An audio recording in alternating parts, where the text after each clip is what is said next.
27 अप्रैल रात की ठीक 1 बजे का समय। पूरा गांव बहुत गहरी नींद में सोया था। हवा भी जैसे धीरे धीरे चल रही थी और अंधेरे में कुछ बहुत बड़ा छिपा था। लेकिन उसी सन्नाटे को चीरते हुए एक साया चुपचाप एक घर में दाखिल होता है।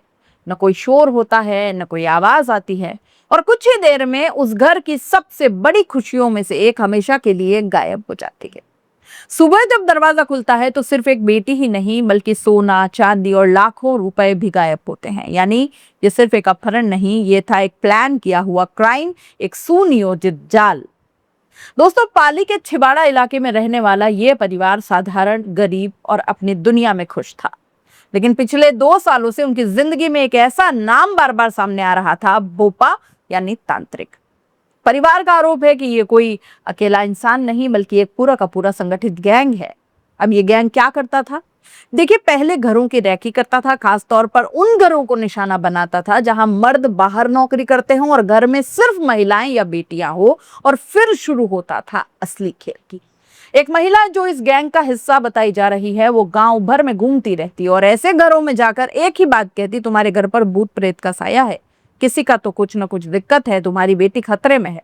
अब सोचिए, एक माँ पहले से परेशान, और माएं भावुक भी होती है अपने बच्चों को लेकर के, और कोई आकर ये कह दे कि उसकी बेटी पर खतरा है तो डर धीरे धीरे दिमाग पर कब्जा कर ही लेता है। और फिर वही महिला समाधान भी देती है कि एक बड़ा तांत्रिक है, मेरी नजर में वही बचा सकता है। बस यहीं से घर के दरवाजे खुद ही अपराधियों के लिए खोल दिए जाते। परिवार के अनुसार तांत्रिक घर आता, तंत्र मंत्र के नाम पर कमरे बंद करवाता, कुछ खिलाता पिलाता और फिर धीरे धीरे घर वालों की सोच पर कब्जा कर लेता। सब कुछ इतना रहस्यमय कि कोई समझ ही नहीं पाता कि हो क्या रहा है।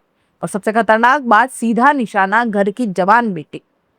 27 अप्रैल रात के 1 बजे तांत्रिक फिर घर में आता है। सब कुछ पहले जैसा, कमरा बंद, अजीब रस्में, लेकिन इस बार वो सिर्फ तंत्र मंत्र करने नहीं आया था, वो आया था ले जाने के लिए। करीब 1.5 घंटे बाद जब दरवाजा खुलता है तो बेटी गायब होती है, गहने भी गायब हो जाते हैं और 1.5 लाख नकद भी गायब। अब पीछे छूट जाता है एक बर्बाद परिवार और अनगिनत सवाल। दोस्तों, परिवार की सबसे चौंकाने वाली बात यह थी कि ये कोई पहली घटना नहीं है। पिछले 2 साल में कई लड़कियां गायब हुई, अलग अलग समाज से, लेकिन पैटर्न एक जैसा। पहले डराना, फिर तांत्रिक बुलाना और फिर लड़की का गायब हो जाना।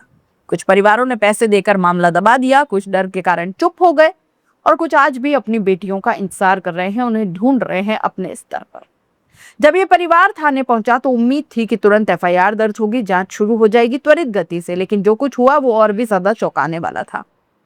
गुमशुदगी की रिपोर्ट लिखवा दो, यानी अपहरण को भी हल्के में लिया गया। एक बेटी का मामला और इतनी ढिलाई। परिवार का आरोप है कि उन्हें डांट कर भगा दिया गया, कोई गंभीर कार्रवाई तक नहीं हुई। सवाल यह है कि क्या पुलिस की लापरवाही ने इस गैंग को और मजबूत बना दिया? जांच में एक और चौंकाने वाला एंगल सामने आता है। गांव की ही एक महिला जो इस गैंग के लिए काम करती थी, उसका काम ऐसे घर ढूंढना जहां पुरुष न हो, परिवार को डराना और फिर तांत्रिक तक पहुंचाना। उस तांत्रिक की एंट्री उस घर में करवाना, यहां तक उस महिला का काम था। शिकार भी अपने और शिकारी भी अपने। सबसे बड़ा सवाल, क्या यह सिर्फ पैसे ठगने का मामला है या इसके पीछे कोई बड़ा नेटवर्क है? उन बेटियों को अपहरण करके गायब करके उनका किया क्या जाता था, कहां भेजा जाता था, क्या करवाया जाता था, कहां रखा जाता था? यह अपने आप में एक बहुत बड़ा क्राइम है। आरोप यह भी है कि लड़कियों को बहला फुसलाकर गलत गतिविधियों में धकेला जाता है। अगर ये सच है तो ये सिर्फ एक गांव का मामला नहीं, ये एक बड़ा संगठित अपराध है।